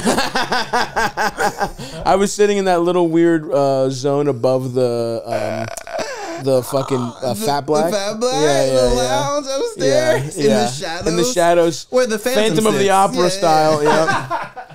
But this is... Okay, so this is interesting because it's one thing to be like, whatever. My boyfriend does it. He's 30 years old. He doesn't brush his teeth. We've all been there. Yeah.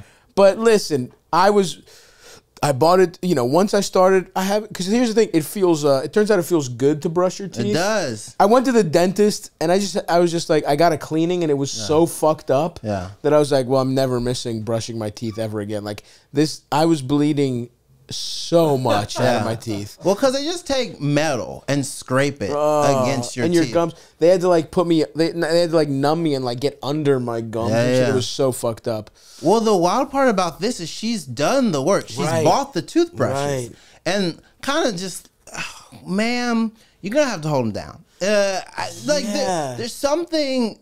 You can't keep getting BV from him when he goes down on you. You gotta like do something.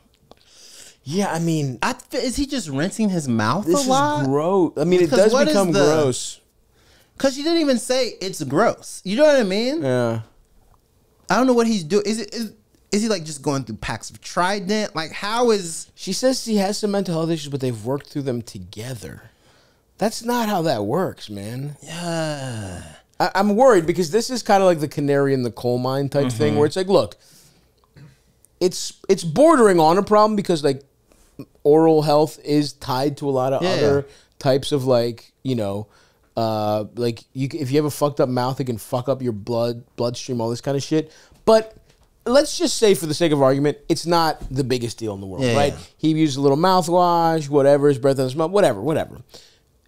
There's gonna be another thing. If you can't get this guy to brush his teeth, I gotta see. If there's a real what's going on with his feet? yeah, I mean, but just like anything else, dude, it's like you're married to this person. If you're ever at an impasse, he won't compromise on brushing his teeth. Yeah, I'm a little like I want to give you like real constructive criticism, but this is like. This is a non-starter to the point where you go, oh well, this has to be handled before. You can't argue about visitation. Yeah. You know right. what I mean? Yeah, get in a custody battle with There's this guy. no way he's gonna get the kids for the weekend because they won't be brushing their teeth.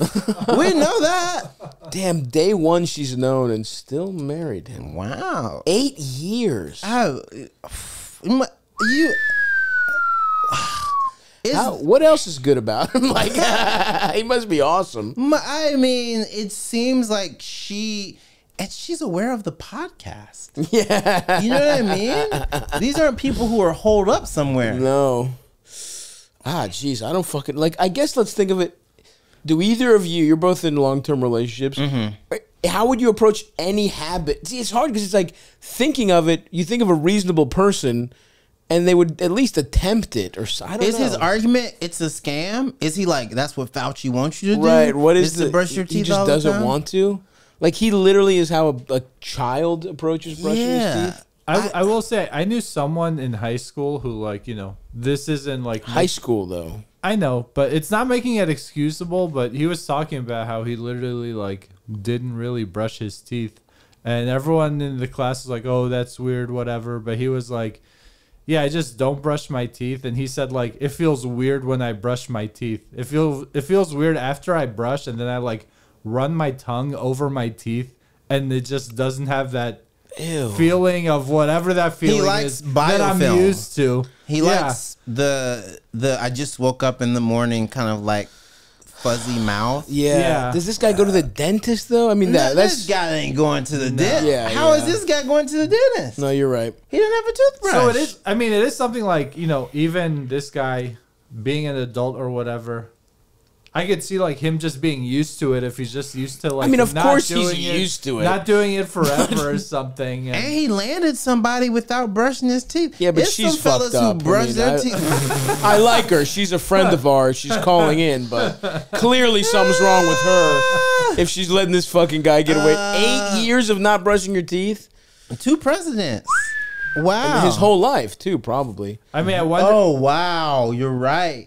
Cause you don't stop. It's like you stopped 8 years ago. Oh, and again, I have sympathy. I'm not trying to sound like I'm on my high horse.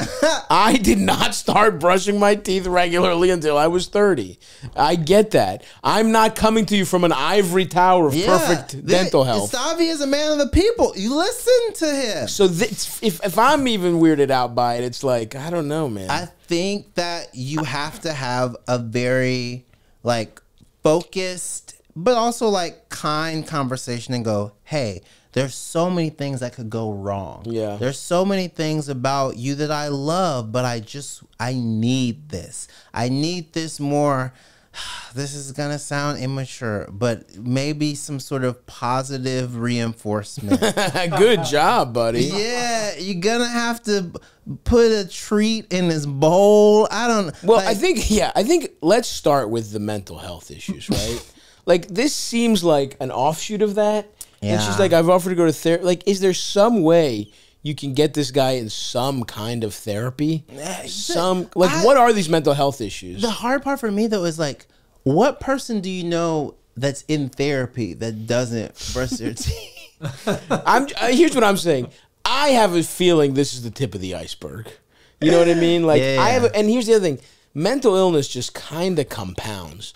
Where it's like you can be kind of quirky at 28 when they met, and 8 years later, it's looking a little fucking rough. It's not addition, it's exponents. It's exponential, absolutely. It gets heavy fast. So that's what I'm a little worried about here, and it's like that's why it's like this feel like let's leave the toothbrushing. It's like how is the rest of your relationship? Yeah. Like, you know what I mean? Like, is there other shit this is creeping into? You said you've worked through the mental health issues together. What does that mean? What are these issues?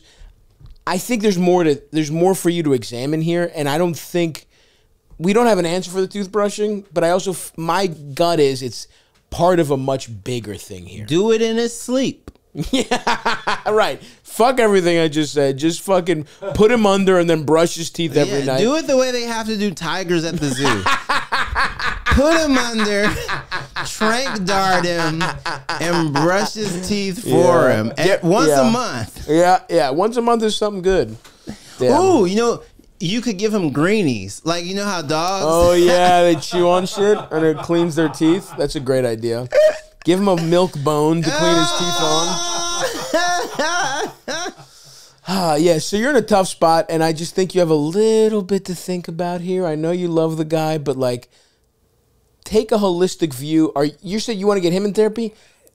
Maybe you need to get a little therapy going here to get a little more context on how you're feeling. Is it just the teeth brushing? Is everything else perfect? My hunch is no. Yeah. My hunch is no, but maybe I'm wrong. Yeah, and also, don't send pics. I don't need to see Hit us with another one, Big LD. Hey, Stavvy. Been a big fan since Chapo Trap House with the Cora questions. I got a question for you. Earlier this year, I got out of a long-term relationship and started fooling around with a coworker. We're nurses, so we are whores. It's true. Scrubs. I left that job a few months ago, but kept seeing this chick. She's saving herself for marriage, and basically for the past couple months, she's just been giving me head all over town. What? I've been eating her pussy. Yeah, God won't have a problem with that. Sucking dick in an Elantra, that counts. That's being chased. Awesome. People are hilarious. Go ahead. Sorry. All over town? All over town's awesome. Why is it all over town? Yeah, why not just your place and her place? Wait a second. What? God, yeah, it's the same way we're in a 18-wheeler. Yeah. She keeps it moving to keep God off the trail. As long as they're they're on roller skates giving each other head. Over town. I've been eating her pussy. It's like a good relationship. Okay, yeah. I've been going on dates with other people, just haven't really hit it off with anyone else. The problem is she has a boyfriend in another city who's moving back to town soon. Okay. I haven't really had any ethical hang-ups with that because he's trying to get into the police academy. I was just wondering, should I stop? And if so, when? Interesting. I love the idea of, like, as long as you're cucking a wannabe cop, there's nothing funnier than he's a aspiring police officer. Also, wow, you understand? There's a lot going on here. That she told you what his dream is. Yeah. What? You're pillow talking and she telling you about her man, what he wants to, not what he's doing. Also, what he wants to do? Dude, also, saving yourself for marriage, but cheating and sucking dick on the side. Oh You're my telling me? God. I mean, there's a lot going on here. I wonder if that's even true. Yeah, she's cool. You're right. I wonder if that's even true, or if she's just like, well, it's not really cheating if he eats my pussy. Oh my God! If she lets her boyfriend fuck. But anyway, police academy. This is way more military wife stuff than police academy stuff. What? They're over here. They got the guns. That is true. You're a male nurse. Okay. Well, here's the wild part. You are having, he says I don't have ethical hangups. He called. Right. You got to hang up. Well, I don't think it's ethical. It's like, I think, yeah.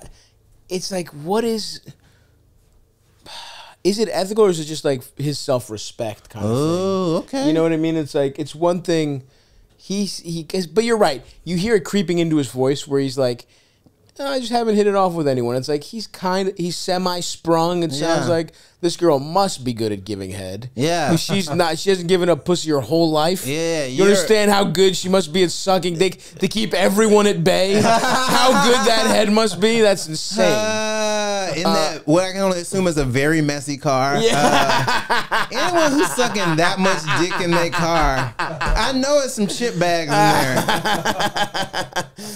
No one is sucking dick all around town. Sure. All around town in a nice car? In a freshly detailed car. That's not happening. What's that? Black ice? What is that? So yeah, this is about him, right? This is about, he clearly is semi-sprung because he's like, I just haven't hit it off with anyone, because probably he doesn't really want to.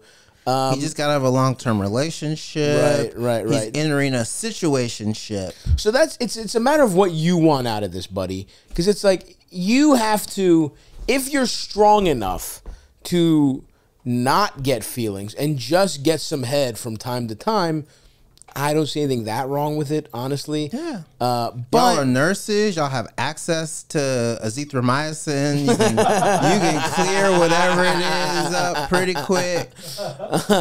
So, yeah, I mean, it does sound like he's starting to get feelings, and that he is kind of like, he's the problem here, where he's like, I haven't hit it off. And by the way, you shouldn't be hitting it off with anyone. You're like, you just got to have a long-term relationship. You can give yourself a little time to fool around.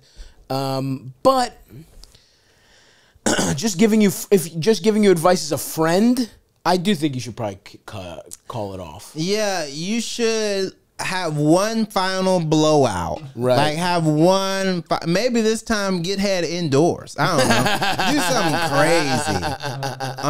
And then, then maybe be like, hey, your guy's coming back. He's probably going to die on the force. I'm going to let y'all work that out. Call me if you need anything. We're also co-workers. That's the other thing. Well, he's not anymore. Okay, so not anymore. So here's what I would say.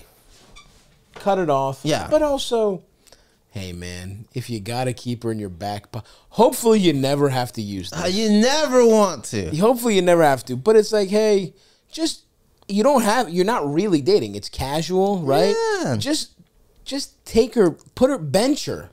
She's off the starting five. You know what I mean? Put her on the bench. Hopefully you never have to call her up. Yeah. And then hopefully you get into give yourself at least a month break away from this girl and see if you can cultivate another little hookup to help you feel better, because that's also part of it. You haven't hit it off with anyone, but like try to. Now it's survival. And what's telling us, he called this a relationship. He acknowledges that because this is so ongoing, this is a form of a relationship. Yeah. Well, he says he started fooling around with her, right? Yeah. I love the job. He got out of a different one. I don't think he's got. Well, no, but he says she's been giving me head all over town. I've like been in her pussy like a good relationship. I see. Yeah. You're acknowledging that this is like it's something. It's recurring and it's frequent enough that like y'all are having. I mean, once again, he's trying. And by the way, how about you get to fuck someone? Yeah, I like head and everything, but also you don't actually want to get pussy. You eventually? found the one nurse that don't be fucking people. Yeah, wow. I mean, she's lying. By the way, I've seen videos where they be fucking patients. Here's the thing. You know how we told you to bench her? You're on the only suck his dick portion of the team. There's saving yourself for marriage, but sucks your dick all over town with a boyfriend. Okay, buddy. That's lunacy. But anyway, get rid of her. Get out of there. You're kind of getting weirdly connected to somebody who has a boyfriend and won't give you pussy. That's what it really comes down to, pal. Yeah. So move on. Give us what else we got, Eldest? Stavvy, baby, Albanian, and esteemed guest. I'm glad to be calling. Been listening for a long time. Thank you. Little Fat Sput was a great special. Little Fat Sput. So this is something that not a lot of people in my life can really relate to, because I travel for work, and I'm on the road 10 days on, then I'm home 10 days, then I'm gone 10 days, then I'm home 10 days. Mm-hmm. I sell barbecues in like roadshow style. Nice. And it's a really great job. I make good money. I see a lot of really cool stuff, but it makes it really hard to meet anybody, like romantically. Mm-hmm. And I've been in long-term relationships before. Like my last girlfriend, we were together for 4 years. We broke up like 5 years ago. I've had some situationships since then, dilly-dallied, fuck around, you know, on the road and stuff like that. But sure, overall, grill group, dude, I can't even really get hard for just like a road slut anymore. I really want like a real relationship again. I'm ready for it. Okay. I'm good at it. I cook a lot, you know, like nice. I'm ready for it. But dude, meeting a high quality girl with only like a week at home is just rough. So what are some ways that I can get out and like actually meet somebody and not have the wasted space and, you know, the wasted time and just all that jazz? Dating apps don't really work for me. I'm banned on Tinder I'm banned on Tinder just for stupid reasons. Got shadow banned by the bot when I was like suicide swiping, but that's neither here nor there. It's just, I want to meet a girl, and you're on the road a lot, and I know that you'll be able to help me out with this. So what are some ways that I can meet somebody of quality? All right, Stav, have a good one. Well, I mean, first of all, I think I'm going to take your word for it that you got banned unjustly for Tinder and you weren't doing some fucked up stuff on there. But I also think, I have to be honest, I think you are giving yourself an out. Because 10 days home, 10 days gone, yes, it's annoying. You have enough time to meet someone. Yeah, 10 days. 10 days. And it's like, look, think about when you're first starting to date people. You don't see them, you know, that often. You know, every maybe, you know, once a week you go on a date, and you're there for 10 days. You can see somebody twice in that 10-day period. Yeah, first date, second date, take a little break, whatever. And it's like, the thing is, it's just gonna take a little longer, right? Because you do have less time. But I thought about this too, where it was like, I told myself I definitely can't have a relationship when I was on the road, and I think I was giving myself the out of like, oh, I can't, so I'm not even gonna allow myself to emotionally believe that I can. So all you have to do, the thing is, you're home enough, and unfortunately, just dating does take time. You know, it's like people meet people online. You try the other apps, I guess. But also, you just have to be patient. And, yeah, it's going to take you a little longer.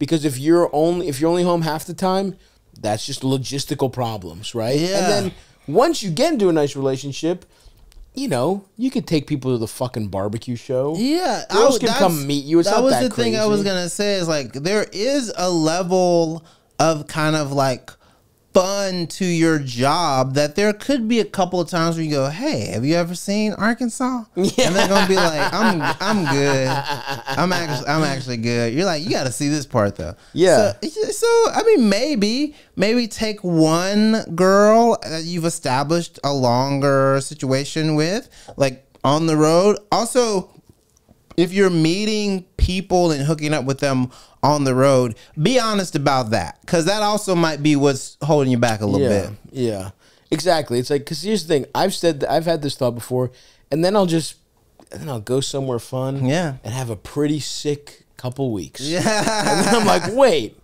getting pussy's awesome, you know? Yeah. And then I'm like, I don't need to be in a fucking relationship right now. So I'm kind of wavering back and forth. But if you really want this, then yeah, it's like, dude, just do, like, I feel like he's his own worst enemy here, where it's like he hamstrings himself and it's like, I can't even find it. When it's like, yeah, you can, dude. You just have to, like, the same way anyone meets anyone. I don't have the secret to that, right? Through friends is always good. Try the apps. You know, go to events that you like, meet like-minded people. Finding a person, there's no secret remedy to that. And there's no one person that's gonna like do everything and get everything. You're still gonna have to go through like the ins and outs of dating with this person. It's not gonna be like, oh, I found this person once, perfect. You're gonna have to go through a little bit of bullshit, no matter what. And it just will. I think it might take you a little longer than usual to feel like you're on. The 10 days thing is just going to take you a little while to establish things. Yeah. But once they're established, That's not that big a challenge, all things considered. And you got all this barbecue money that you said you come on. You're throwing fucking rib tips at her. You're throwing, what are those shits called? The burnt ends. Burnt ends. Yeah. Tossing their burnt ends, dude. Came right out. I also love the fact that you want a long-term relationship. You're vocal about it, but like that requires work. If you were in the city, it would still require work. Exactly. All you're talking about is an annoying scheduling thing. And yeah, you might have to talk on the phone more than most people to feel connected, right? Like maybe you see a girl once in 10 days, maybe you have a long phone call on the road, and then you see her again when you come back. And then sometimes you see her twice in a 10-day period. Sometimes she comes out to see you, but it's like, that's all, bro. I just know my number, I guess to boil down my piece of advice is, stop giving yourself the out. Because I did that last year where I was like, I simply can't have a girlfriend. And I kind of fucked a relationship up with somebody I liked because I just was in that mind frame. And then I thought, wait, fuck, I could have made this work if I really wanted to, right? So stop giving yourself the out. It's going to take work no matter what. You're in a pretty good position and you can figure it out. You just have to realize, like, fuck, I can do this. So yeah. We believe in you, little buddy. Yeah, and send pics of that food. That's what I want to see. That sounds fucking selling awesome. Barbecue equipment. We're talking like smokers. I want a smoker. That's some money. Yeah, hit us up. Can you hook up a smoker? I want one for my backyard in Baltimore. Eldest, you got anything fun for us to go out on here, little buddy? What? Hey, Stavvy. I'm here with my fiance. She's 8 centimeters dilated. We're going into active labor here in the next couple minutes, and I just want to let you know we're not naming the baby Stavvy. Stavrula. We did consider it pretty intensely, and Stavro was also an option on the table. I don't really have a question, but I just wanted you to be here in this moment with us. She'd like to say hello as well. Hi, Stavvy. Oh my God. That's it. Love you, bud. Sounds like a fucking hostage. What? You just talked to 3 people. Yeah. I hope you did that of your own free will. 8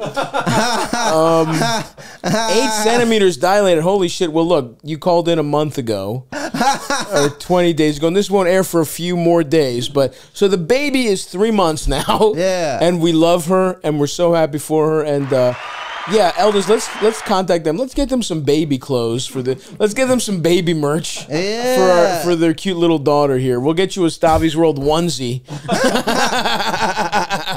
That's incredible. Good for them. Wow. Oh, that's beautiful. Bringing in life. Wow. Listen, all we want is if somebody has male twins, name them Stav and Eldest. Just do it. Fraternal's better because it'd be funnier. And then look, if one happens to be taller and one happens to be short and fat, switch their names midlife. Okay? But like, all I ask is if you have twins, really consider naming them Stav and Eldest.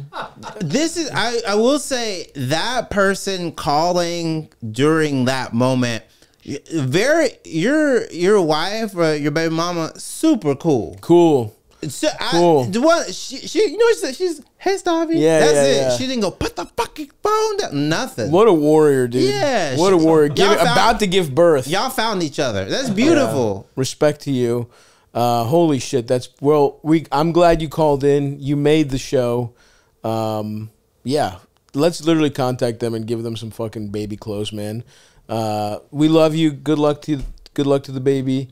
And good luck to you guys. And that's very heartwarming stuff right there, man. Jay, thank you so much for coming, bro. Thank you for having me. Oh, my God. You were great. We've been talking about this for a while. I know. I love whenever I get to see you. We saw each other in LA, and I was like, oh, my God. Yeah, the festival was awesome. Yeah, it was perfect. So happy to have you. And, check out Jay, and we will talk to you guys next time. Bye-bye. Bye.